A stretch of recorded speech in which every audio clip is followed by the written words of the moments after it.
Hi everyone, welcome to Jesus, a Gospel of Love, the mystical Christ and the mystical teachings of Christ.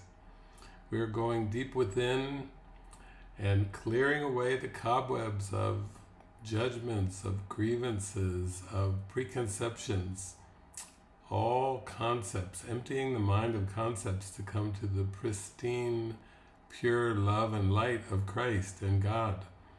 Blessed are the pure of heart, for they shall see God. That's our aim, that's our goal. Allowing Jesus, allowing the Holy Spirit to purify our heart and to see the world differently. See the world with the vision of Christ. See the world in love and light, which is really the truth of things. We want the truth. So we're continuing on with A Course in Miracles, and we're up to lesson number 9. You might remember our lesson from yesterday, as my mind is preoccupied with past thoughts. And so those are the contents of consciousness, just past thoughts, past belief and past thoughts. And those are images, those are idols. Lesson 9. I see nothing as it is now. This idea obviously follows from the two preceding ones, but while you may be able to accept it intellectually, it is unlikely that it will mean anything to you as yet. However, understanding is not necessary at this point. In fact, the recognition that you do not understand is a prerequisite for undoing your false ideas. These exercises are concerned with practice, not with understanding. You do not need to practice what you already understand. It would indeed be circular to aim at understanding and assume that you have it already. It is difficult for the untrained mind to believe that what it seems to picture is not there. This idea can be quite disturbing and may meet with active resistance in any numbers of forms. Yet that does not preclude applying it. No more than that is required for these or any other exercises. Each small step will clear a little of the darkness away, and understanding will finally come to lighten every corner of the mind that has been cleared of the debris that darkens it. These exercises, for which 3 or 4 practice periods are sufficient, involve looking about you and applying the idea for the day to whatever you see, remembering the need for its indiscriminate application and the essential rule of excluding nothing. For example, I do not see this typewriter as it is now. I do not see this telephone as it is now. I do not see this arm as it is now. Begin with the things that are nearest you and then extend the range outward. I do not see that coat rack as it is now. I do not see that door as it is now. I do not see that face as it is now. It is emphasized again that while complete inclusion should not be attempted, specific exclusion must be avoided. Be sure you are honest with yourself in making this distinction. You may be tempted to obscure it. I see nothing as it is now. And to assist us with coming to the practical application of this idea, we go to the Manual for Teachers, number 8. How can perception of order of difficulties be avoided?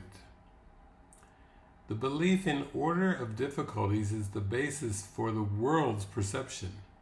It rests on differences, on uneven background and shifting foreground, on unequal heights and diverse sizes, on varying degrees of darkness and light, and thousands of contrasts in which each thing seen competes with every other thing in order to be recognized. A larger object overshadows a smaller one. A brighter thing draws the attention from another with less intensity of appeal. and a more threatening idea, or one conceived of it as more desirable by the world's standards, completely upsets the mental balance. What the body's eyes behold is only conflict. Look not to them for peace and understanding. Illusions are always illusions of differences. How could it be otherwise? By definition, an illusion is an attempt to make something real that is regarded as of major importance, but is recognized as being untrue. The mind therefore seeks to make it true out of its intensity of desire to have it for itself.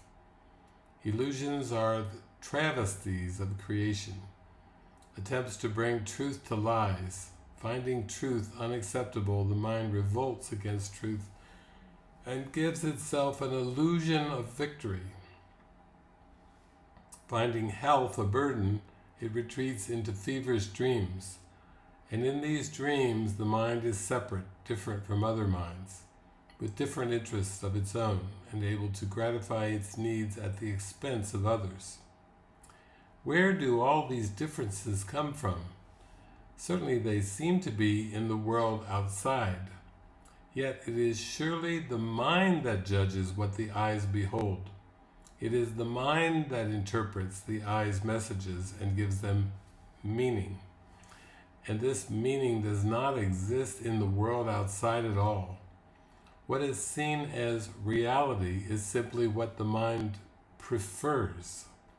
Its hierarchy of values is projected outward, and it sends the body's eyes to find it. The body's eyes will never see except through differences, yet it is not the messages they bring on which perception rests. Only the mind evaluates their messages, and so only the mind is responsible for seeing. It alone decides whether what is seen is real or illusory, desirable or undesirable, pleasureful or painful. It is in the sorting out and categorizing activities of the mind that errors in perception enter. And it is here correction must be made. The mind classifies what the body's eyes bring to it according to its preconceived values, judging where each sense datum fits best.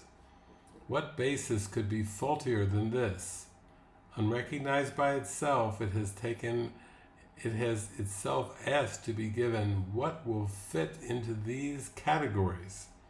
And having done so, it concludes that the categories must be true. On this, the judgment of all differences rests, because it is on this that judgments of the world depend. Can this confused and senseless reasoning be depended on for anything?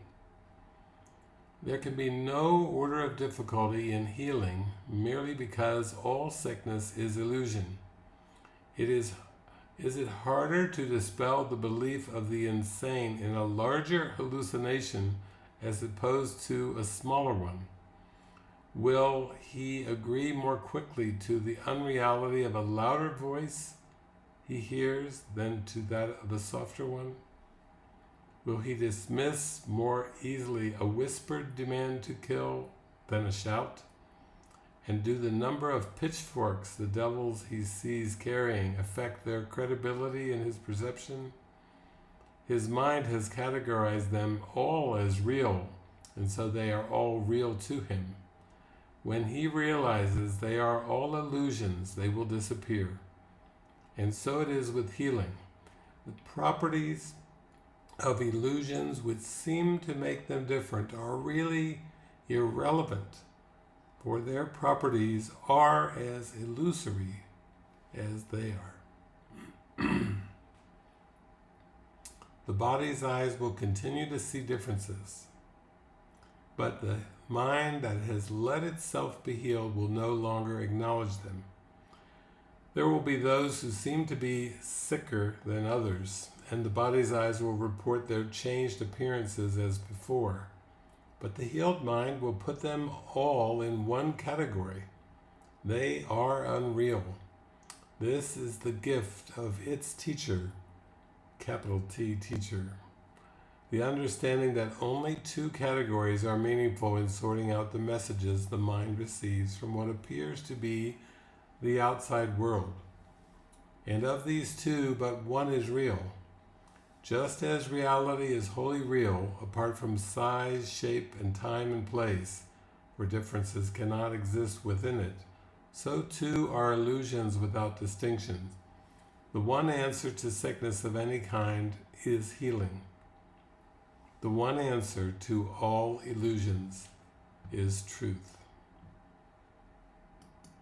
So there we have it. When Jesus says, "Judge not, lest ye be judged," he's talking to the mind, and he's saying, don't have any boxes, don't have any categories, don't have any way of competing or contrasting or conflicting or comparing that which is the same. We remember from our lesson number 7, I see only the past. All of the images are the past. And number 8, my mind is preoccupied with past thoughts. And number 9 today, I see nothing as it is now. These things go together. It's very reasonable, it's very logical, it's divine logic, it's inspired logic from the Holy Spirit and Jesus. Basically, that it's not people that judge, but it's the mind that judges the persons, places, things, images, concepts in some hierarchy of illusions, thus denying that they are all illusory. They are all equally illusory. Miracle simply looks on the false as false. It makes no attempt to break apart the false into different images, names, categories, boxes. No. It just simply sees the false as false. And this opens the way for the return of creation, the return of God, the memory of God. This is how it all works. So the question often arises, but how practical? Sentimentally that sounds good, but how practical is this? And it's like, well, that's why we have the Holy Spirit as guide, offering us guidance and instructions to unwind our mind from this belief in hierarchies of needs, hierarchies of illusions. This orders of difficulties issue that the sleeping mind has is meant to be healed, is already healed in the Holy Spirit. That's why we follow the guidance of the Holy Spirit. What to say, what to do, where to go, how to interact with what seems to be an external world. And as we do the mind training with our mind, watch our thoughts, watch our beliefs, watch our emotions, use the tools that have been provided. There are many. There are absolutely many. So, what a joy to be free of orders of difficulties. What is the opposite of order of difficulties? Is a life of ease, a life of gentleness, a life of flow, a life of allowance, an intuitive life. It's a chance to be 100% intuitive, and then live from that intuition. Literally, let that intuition guide you in all things, in all ways. That is the beauty. That is the sparkling majesty of this idea.